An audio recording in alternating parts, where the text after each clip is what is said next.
Recently, I asked my wife, in the 15 years that we have been married, had there ever been a time that she felt like hitting me or hurting me? My wife looked me in the eye and she said, no. I was so thrilled, thinking that I was such a good husband to her. And then she looked me a little deeper in the eye and she says, not hurt you, maybe kill you a few times, but not hurt you. When I thought about my wife and what she told me, of course, I believe it was in jest. When I think about what she told me, I remember all the experiences that we go through in marriage and in life. If we have to give up the moment we experience turmoil, if we have to give up the moment we experience troubled waters, we'll never be able to experience the joy and the thrill and God's intention for our lives, for our families, and for our marriages as well. Patience is faith in action. There is no family that can survive without patience. There is no marriage that can survive without patience. Patience is emotional diligence. It's the willingness to suffer yourself so that the other can grow. It reveals love. It reveals commitment, and it gives birth to understanding. Even if we are aware of our suffering in love, we learn more and more about ourselves, our weaknesses, and our motives. But from the Chinese bamboo tree, we also learn that regardless of what our experiences might be, we need to never, ever give up. If Jesus had given up when he walked the streets to Calvary, if he had given up when the crown of thorns was pressed on his brow, if he had given up when somebody spat on his face, if he had given up when the spear was thrust in his side, if he had given up when he began to sweats of blood in the Garden of Gethsemane, tell me, where would we have been today? Never, ever give up.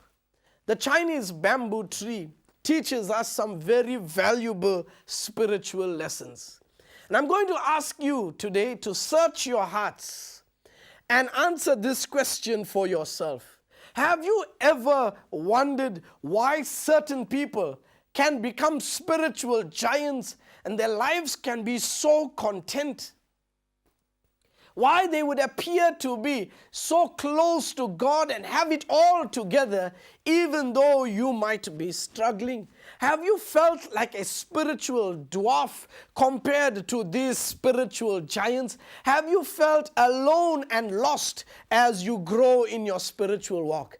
I have many times. And I thank God that through His Spirit and through His Word, I have learned never to compare myself with anyone.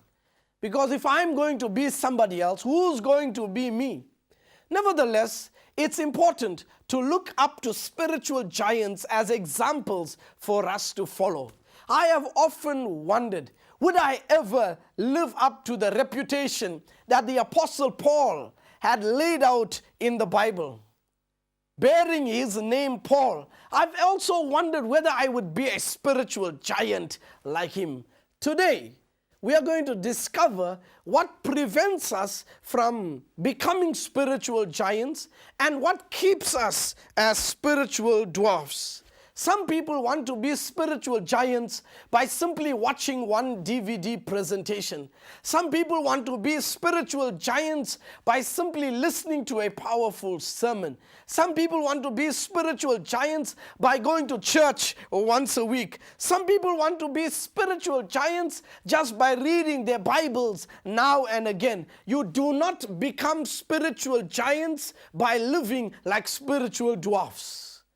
From the Chinese bamboo tree, we discover what is revealed on the outside is dependent on what goes on the inside.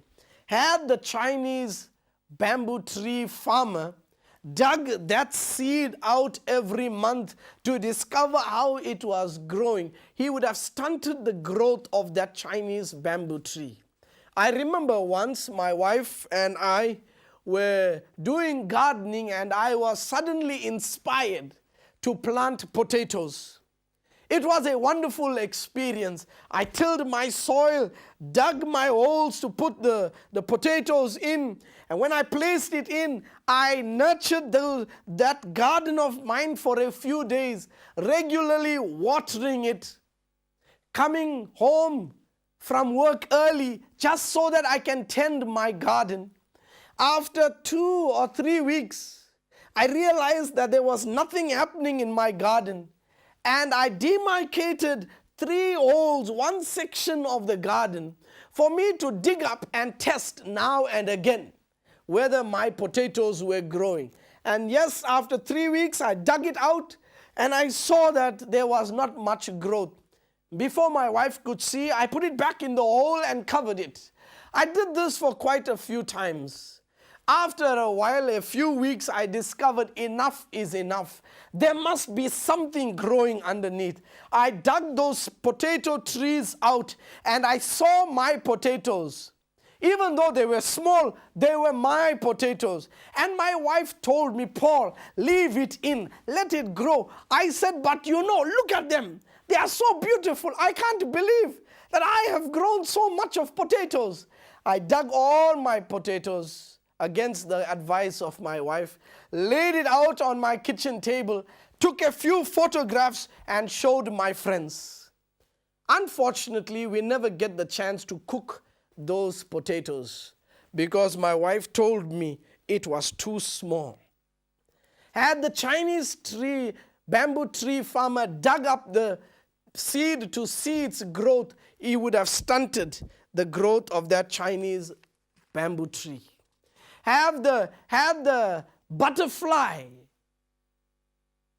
been in a haste to get out of the cocoon, it would have stunted its growth. As muscles require to be worked to grow, so we need discipline, extreme discipline in our spiritual lives. We are living at a time when it is unwise for us to compare ourselves with others. However, it is extremely important as we approach the close of time, expecting Jesus to come and take us home. It's extremely important that we become spiritual giants for Him, living our lives to His honor and glory. We are living in a quick fix society. We get frustrated and we don't want to plant our roots deeper in the ground. When we get back, we'll discover how to do it and why it is extremely important that we do it.